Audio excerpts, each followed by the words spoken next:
For years, it's been known as the Naked City, a neighborhood right in the center of town plagued by crime and poverty. It's a neighborhood where kids grow up without a lot and one community center that wants to give them everything. It's the subject of tonight's Vegas Lost. John Trainer in the studio to explain. It's a Las Vegas icon. The view from the top of the Stratosphere stretches to the horizon. But life in its shadow can be hard, and the work being done there even harder. All they know, most of them, is just where the Stratosphere is. They know as long as they can see the Stratosphere, they know that they're close to home. Amid the crumbled buildings and narrow alleys under the Stratosphere, there's a beacon of hope, the Stupak Center, a city-run community center for people of all ages and a default home for dozens of kids. Their normal, everyday life is different from yours or mine. Living on the street or trying to, find food or getting clothes or not being able to take a shower for a week. These things are common for them, and that's what's familiar to them. And when things get out of hand, they want to go and be what's familiar and safe, and that's what's safe for them. Sherry Alexander is the heart here. She cares for these kids like they're her own, has helped create programs like this one, a nutrition course designed to teach kids about healthy food and give them a healthy meal, too.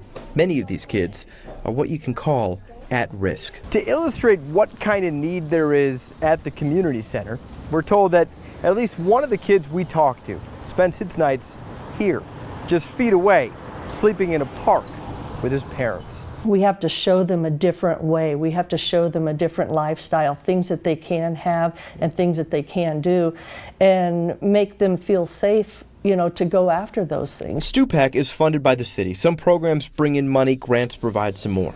But the thing that makes this place work are the people here, who go home every day and bring worry with them. Do you worry about these kids? Every day. How so?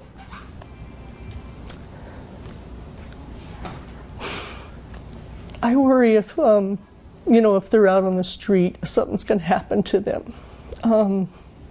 I worry about their parents, because no matter what happens, these kids, love their parents, their grandparents, the people that are raising them.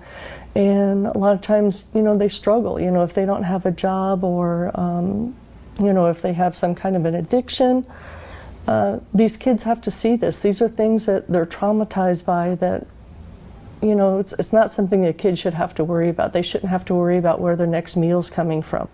I hope that the memories that we can provide them and the kindness and the trust that we build with them, I hope that it's something that pays off. Yeah, the struggle for Stupak really comes during the summer months. They offer meals throughout the day. When kids are not in school, their numbers obviously jump, and they do some really great work down there, but man, they do it 24/7. I love that you highlight the stuff out there that's working and Right. could work more if they have the resources. The only way you're going to find more funding for them or get more people inspired is to show them what's working and who's doing it. And for anybody out there who saw that and felt something, I felt something when we saw her get teary-eyed about these kids who she's an advocate for. Reach out. Talk to John Trainer. You can reach out to him and say, hey, how can I help this center? There are ways that you can do a little bit more. John, thank you. John, thanks. And in fact, you can do that in just a couple minutes here. We want to invite you to just give us your stories and the impacts on your family that you've seen. We get many of our story ideas from you. You can email John. The address for that is vegaslost@news3lv.com. And he's just left the studio here. In a few minutes, he'll be taking your questions and comments live on Facebook.